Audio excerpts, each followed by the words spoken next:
Abu Nawas dianggap sebagai salah satu penyair terbesar sastra Arab klasik. Ia digambarkan sosok yang bijaksana sekaligus kocak. Dia juga dianggap sebagai sufi, dan dia juga dianggap sebagai seorang sufi.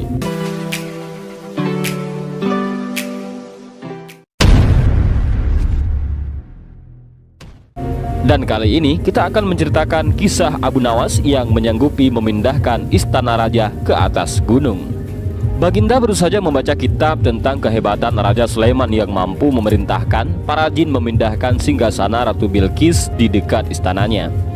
Baginda tiba-tiba merasa tertarik, hatinya mulai tergelitik untuk melakukan hal yang sama. Mendadak beliau ingin istananya dipindah ke atas gunung agar bisa lebih leluasa menikmati pemandangan di sekitar. Dan bukankah hal itu tidak mustahil bisa dilakukan karena ada Abu Nawas yang amat cerdik di negerinya. Abu Nawas segera dipanggil untuk menghadap Baginda Raja Harun ar-Rasyid. Setelah Abu Nawas dihadapkan, "Sanggupkah engkau memindahkan istanaku ke atas gunung agar aku lebih leluasa melihat negeriku?" tanya Baginda Raja. Abu Nawas tidak langsung menjawab. Ia berpikir sejenak hingga keningnya berkerut. Tidak mungkin menolak perintah Baginda, kecuali kalau memang ingin dihukum. Akhirnya Abu Nawas terpaksa menyanggupi proyek raksasa itu. Ada satu lagi permintaan dari Baginda.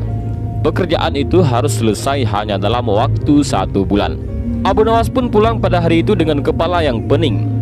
Setiap malam ia hanya berteman dengan rembulan dan bintang-bintang. Hari-hari dilewati dengan kegundahan. Tak ada hari yang lebih berat dalam hidup Abu Nawas kecuali hari-hari ini. Tetapi pada hari ke-9 ia tidak lagi merasa gundah gulana. Dan keesokan harinya Abu Nawas menuju istana. Ia menghadap Baginda untuk membahas pemindahan istana. Dengan senang hati pun Baginda akan mendengarkan apa yang diinginkan oleh Abu Nawas. "Ampun tuanku, hamba datang ke sini hanya untuk mengajukan usul untuk memperlancar pekerjaan hamba nanti," kata Abu Nawas. "Apa usul itu?" "Hamba akan memindahkan istana paduka yang mulia tepat pada hari raya Idul Kurban yang kebetulan hanya kurang 20 hari lagi." "Kalau hanya itu usulmu, baiklah," kata raja. "Satu lagi Baginda," kata Abu Nawas. "Apa lagi?" tanya Baginda. "Hamba mohon Baginda menyembelih 10 ekor sapi yang gemuk untuk dibagikan langsung kepada fakir miskin," kata Abu Nawas. "Usulmu kuterima," kata Baginda menyetujui. Abu Nawas pun pulang dengan perasaan riang gembira. Kini tidak ada lagi yang perlu dikhawatirkan. Nanti bila waktunya sudah tiba, ia pasti akan dengan mudah memindahkan istana Baginda Raja. Jangankan hanya memindahkan ke puncak gunung, ke dasar samudera pun Abu Nawas akan sanggup. Desas-desus mulai tersebar ke seluruh pelosok negeri. Hampir semua orang berharap-harap cemas. Tetapi sebahagian besar rakyat merasa yakin atas kemampuan Abu Nawas, karena selama ini Abu Nawas belum pernah gagal melaksanakan tugas-tugas aneh yang dibebankan di atas pundaknya. Namun ada beberapa orang yang meragukan keberhasilan Abu Nawas kali ini. Saat-saat yang dinanti-nantikan pun tiba. Rakyat berbondong-bondong menuju lapangan untuk melaksanakan sholat hari raya Idul Kurban. Dan seusai sholat, 10 sapi sumbangan Baginda Raja disembelih, lalu dimasak, kemudian segera dibagikan kepada fakir miskin. Dan kini giliran Abu Nawas yang harus melaksanakan tugas berat itu. Abu Nawas berjalan menuju istana yang diikuti oleh rakyat.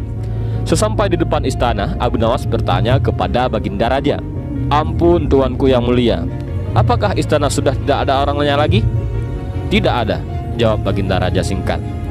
Kemudian Abu Nawas berjalan beberapa langkah mendekati istana. Ia berdiri sambil memandangi istana. Abu Nawas berdiri mematung seolah-olah ada yang ditunggu. Benar, Baginda Raja akhirnya tidaklah sabar. "Abu Nawas, mengapa engkau belum juga mengangkat istanaku?" tanya Baginda Raja.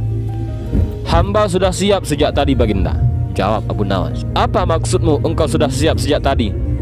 Kalau engkau sudah siap, lalu apa yang engkau tunggu?" tanya Baginda yang masih diliputi penasaran.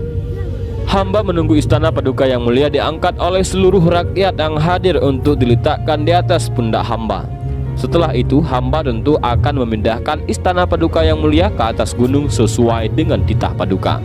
Baginda Raja Harun ar-Rasyid pun terpana. Beliau heran, melongo. Beliau tidak menyangka Abu Nawas masih bisa keluar dari lubang jarum. Memang Abu Nawas luar biasa.